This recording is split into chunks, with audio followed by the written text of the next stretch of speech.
యెషయా గ్రంథం 63:9 చదువుదాం. వారి యావత్ బాధలో ఆయన బాధ నొందెను, ఆయన సన్నిధి దూత వారిని రక్షించెను.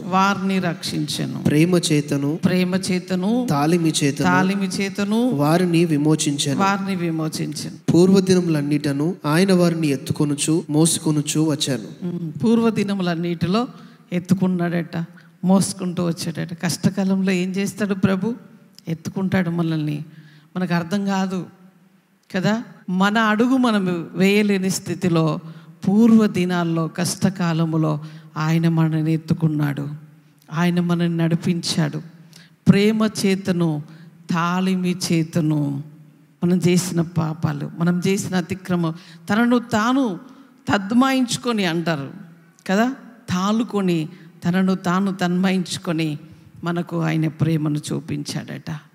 ఆయన మనల్ని ఆయన సన్నిధి దూత మనల్ని మోస్తా ఉన్నది. దేవుని బిడ్డలారా, మనము కాదు నడిచేది.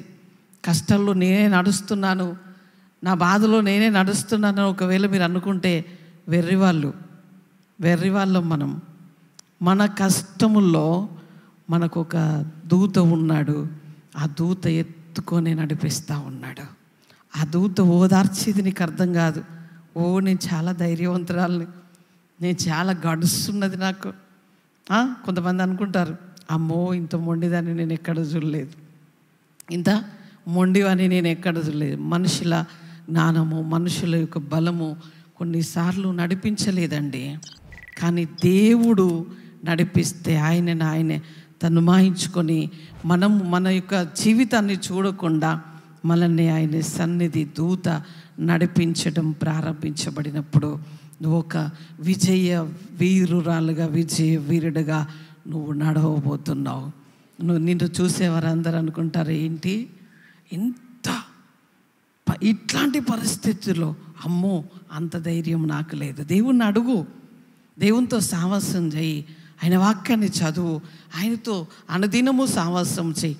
ఆ సన్నిధి దూత నీతో ఉన్నప్పుడు ఒకలాంటి ఆ ధైర్యం నీకు వచ్చేస్తుంది, ఒకలాంటి ఆ పరిశుద్ధత నీకు వచ్చేస్తుంది. నీవు ఎవరి ముందు నిలబడినా కూడా దేవుని యొక్క దూతలాగా నువ్వు మారిపోతావు. ఆయనే నీలో ఉండి నడిపిస్తూ ఉంటాడు.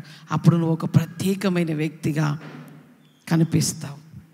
నిన్ను నీవు ఆశ్చర్యపరచుకుంటావు, నీ చుట్టూన్న ప్రజలను కూడా ఆశ్చర్యపరుస్తావు.